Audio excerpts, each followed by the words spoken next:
Today I'm making a video of how we can uh, unload this motorcycle from a pickup truck. So before we do the unloading, we have to ensure that we have this tool which helps in unloading the bike. And this time I'm trying to do on my own.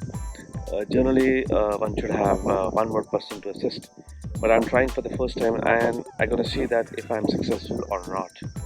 So it's a very careful operation we have to manage because the bike weight is around 190 kilos. So one has to be very careful, and then this stand has to be unlocked properly with box stand. So let's see how I'm gonna be doing it.